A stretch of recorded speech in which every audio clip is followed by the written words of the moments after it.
अस्सलामुअलैकुम स्टूडेंट्स। आज हम यूनिट नंबर 12 ज्योमेट्रिकल ऑप्टिक्स का नेक्स्ट क्वेश्चन करते हैं। जी, हमारा नेक्स्ट टॉपिक है applications of total internal reflection. Total internal reflection की एप्लीकेशंस 4 दी हुई हैं यहाँ पे, और एनी टू एप्लीकेशन क्वेश्चन ऐसे भी आ सकता है, right note on any two applications of total internal reflection. हम लेकिन सेपरेटली 4 क्वेश्चन बनाएंगे क्योंकि बोर्ड में सेपरेटली क्वेश्चंस आते हैं। तो सबसे पहले हमारी एप्लीकेशन है total internal reflection, sorry totally internal reflecting prism.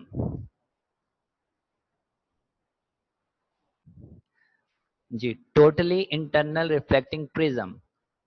अगर इसका क्वेश्चन आएगा तो क्वेश्चन आएगा what is totally internal reflecting prism, right it's uses. Total internal reflecting prism क्या है और इसके यूज जो है वो हमने बताने हैं। सब स्टार्ट करते हैं हम। सबसे पहले जो है हमारे पास इसकी डेफिनेशन है जो मैंने यहाँ तक बोल्ड की है। ये टोटली इंटरनल रिफ्लेक्टिंग प्रिज्म की डेफिनेशन है। टोटली इंटरनल रिफ्लेक्टिंग प्रिज्म एक ऐसा प्रिज्म होता है जो कि लाइट रेज को 90 डिग्री के एंगल पे टर्न करने के लिए या लाइट रेज को 180 डिग्री के एंगल पे टर्न करने के लिए इस्तेमाल किया जाता है।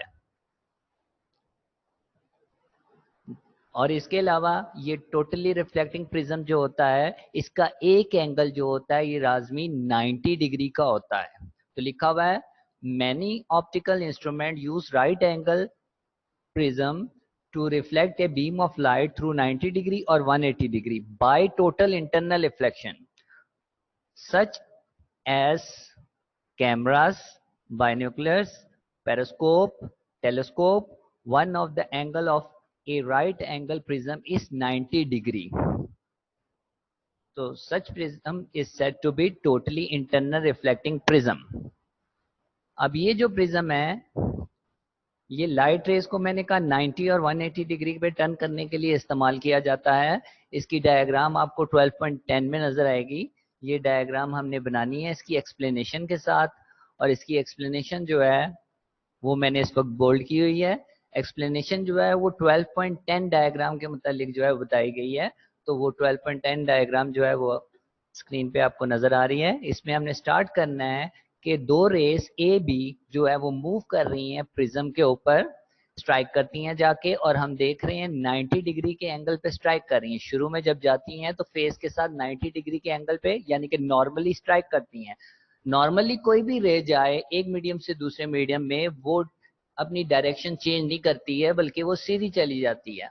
तो ये जो है हमारे पास रे ए और बी जो गई वो सीधी जो है वो नॉर्मली एक फेस से प्रिज्म से स्ट्राइक हुई और सीधी अंदर चली गई। अब वो जब अंदर जाती हैं तो अंदर जाने के बाद वो डेंसर मीडियम में इस वक्त मौजूद है, और डेंसर मीडियम में जब ये मूव करती हुई जा रही होती हैं तो सामने हाइपोटेन्यूज के साथ जब वो स्ट्राइक करती हैं तो हाइपोटेन्यूज के साथ उसका इंसिडेंट एंगल जो है वो 45 डिग्री बनता है। यहाँ पे आपको 45 डिग्री लिखा हुआ नजर आएगा। 45 डिग्री बेसिकली ये एंगल नॉर्मल के साथ है। अगर हम ये जो हाइपोटेन्यूज है और ये पॉइंट जहाँ पे स्ट्राइक कर रही है यहाँ पे एक लाइन ड्रॉ कर दें जो कि 90 का एंगल हो, तो उस 90 के एंगल यानी कि नॉर्मल का इस रे के साथ जो एंगल होगा वो 45 डिग्री होगा हमारे पास। तो हमने कहा कि ए बी रेस जो है वो एक फेज से नॉर्मली गुजरी बगैर डेविएट हुए, और फिर डेंसर मीडियम में जब जा रही थी तो वो सीधा हाइपोटेन्यूज के साथ स्ट्राइक करती हैं, और हाइपोटेन्यूज के साथ इंसिडेंट एंगल जो है वो 45 डिग्री का बनाती हैं। कोई भी ग्लास हो उसका क्रिटिकल एंगल जो होता है वो 42 डिग्री होता है। ग्लास का क्रिटिकल एंगल फिक्स है, वो 42 डिग्री होता है अप्रोक्सीमेटली। और ये रे जो है ये जब स्ट्राइक कर रही है तो ये 45 डिग्री के एंगल पे जाके स्ट्राइक कर रही है। तो हमने पढ़ा था टोटल इंटरनल रिफ्लेक्शन में अगर इंसिडेंट एंगल क्रिटिकल एंगल से बढ़ जाए तो ऐसी सूरत में रे बजाय रिफ्लेक्ट होने के टोटली रिफ्लेक्ट हो जाती है। टोटल इंटरनल रिफ्लेक्शन का प्रोसेस शुरू हो जाता है। इसका मतलब यह है कि ये रे जाके जब हाइपोटेन्यूज के साथ स्ट्राइक हुई तो इंसिडेंट एंगल 45 था which was greater than 42 degree which is the critical angle of glass, therefore the ray is totally reflected and moves towards next side.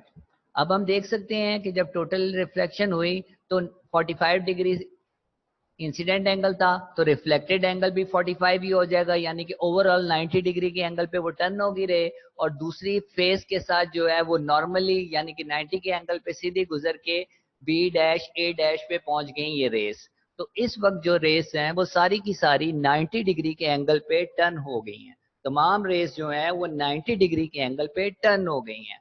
तो यही हमारे पास इसकी एक्सप्लेनेशन थी, जो कि हमारे पास वेन से लेके 90 डिग्री तक है। इससे पहले ऊपर जो था हमारे पास जो पैराग्राफ की फर्स्ट 4 लाइंस हैं, ये डेफिनेशन है हमारे पास टोटली इंटरनल रिफ्लेक्टिंग प्रिज्म की डेफिनेशन जो है वो फर्स्ट 4 लाइंस है। उसके बाद जो इस वक्त बोल्ड हुआ हुआ है ये एक्सप्लेनेशन है टोटली इंटरनल रिफ्लेक्टिंग प्रिज्म की। और इसके सामने जो डायग्राम बनी हुई है 12.10, ये डायग्राम हमने इसके साथ बनानी है।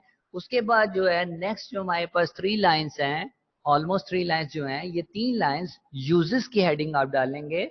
और यूजेस में क्योंकि अगर एस लॉन्ग क्वेश्चन आता है तो यूजेस में हमारे पास ये डायग्राम सारी की सारी आएंगी, यानी कि पहली तो एक्सप्लेनेशन में होगी 12.10, लेकिन यूजेस में 12.11 भी आएगी, 12.12 भी आएगी और 12.13 भी आएगी। 12.12 जो है उसमें रे ऑफ लाइट आई और 180 के डिग्री में टर्न होके वापस चली गई, क्योंकि 90 एक दफा टर्न हुई, फिर 90 एक दफा दोबारा टर्न हुई और 180 के एंगल पे मुड़ के वापस चली गई।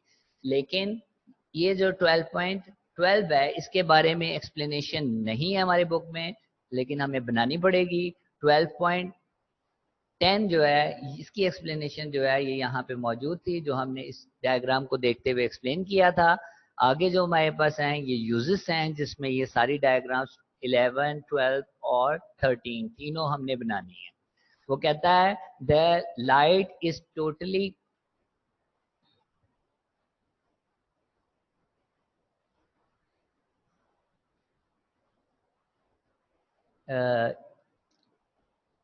टू सच से स्टार्ट हो रही है यूजेस हमारे पास, टू सच प्रिज्म से।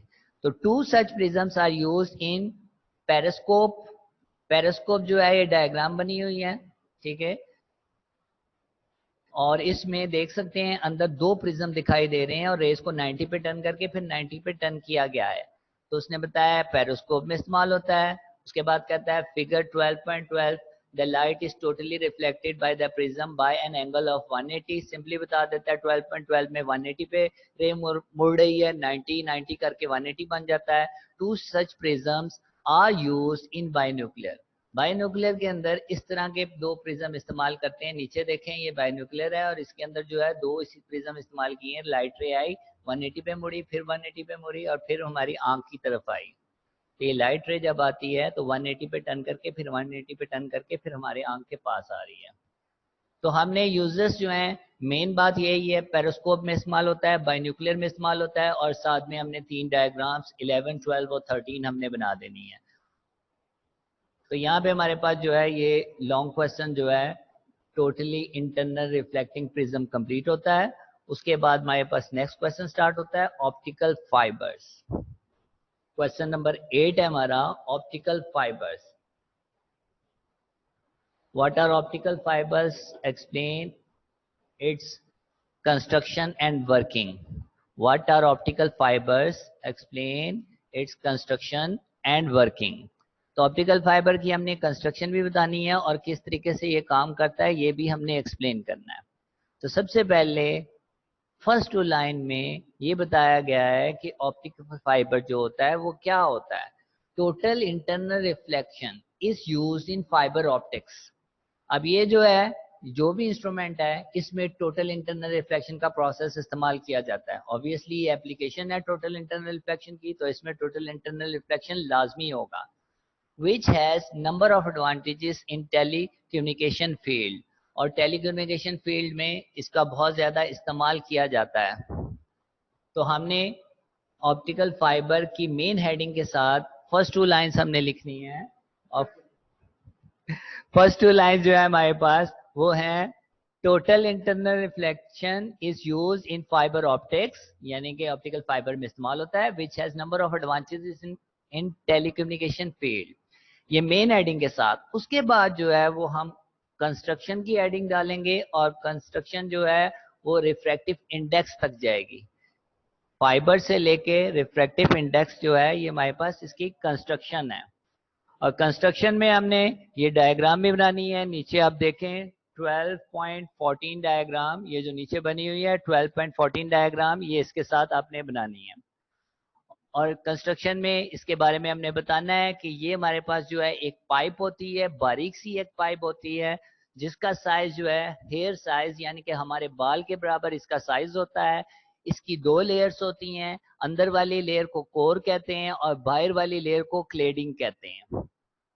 अंदर वाली लेयर का रिफ्रैक्टिव इंडेक्स जो हमने लास्ट टाइम पढ़ा था वो हमेशा ज्यादा होता है बाहर वाली लेयर से। जैसा कि आप देख रहे हैं डायग्राम में अंदर कोर का लिखा हुआ है 1.53 और क्लेडिंग जो बाहर वाला जो हमारे पास लेयर है उसका 1.39 है। ऐसा क्यों किया जाता है? ताकि टोटल इंटरनल रिफ्लेक्शन आसानी से इसके अंदर हो सके, क्योंकि अंदर वाला डेंसर मीडियम और बाहर वाला रेयर मीडियम, तो रे ऑफ लाइट डेंसर से जब रेयर में जाती है तब भी टोटल इंटरनल रिफ्लेक्शन होता है। तो ये हमारे पास थी इसकी कंस्ट्रक्शन।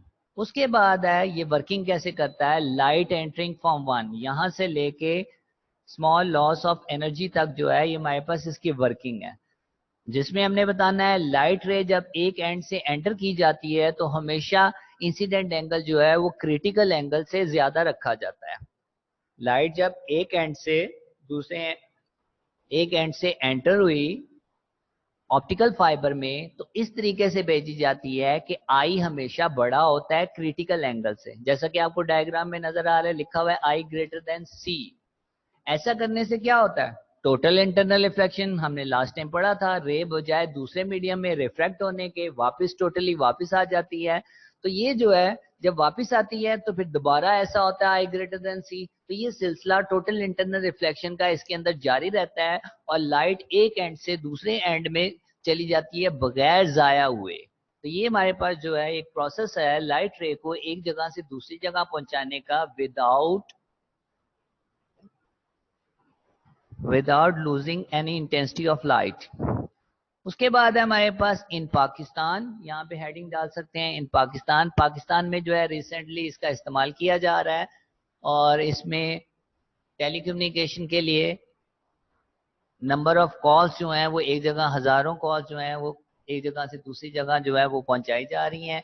और इसमें जो है हमारे पास एक सेकंड में बहुत सी कॉल्स पहुंचा सकते हैं और ये ज्यादातर जो है वो टेलीफोन स्टेशन के अंदर होती हैं। ऑप्टिकल फाइबर्स वो की वायरिंग बहुत ज्यादा की होती है और फिर कॉलें जो है वो रिसीव करते हैं, उसमें सिग्नल्स प्रॉब्लम्स नहीं आती हैं। तो इसमें हमने सिर्फ ये बताना है in Pakistan optical fibre is being used in telephone and advanced telecommunication systems. Now we can listen thousands of phone calls without any disturbance. ये डायग्राम बनेगी जो कि कंस्ट्रक्शन के साथ है। तो यहाँ पे हमारा ऑप्टिकल फाइबर विद डायग्राम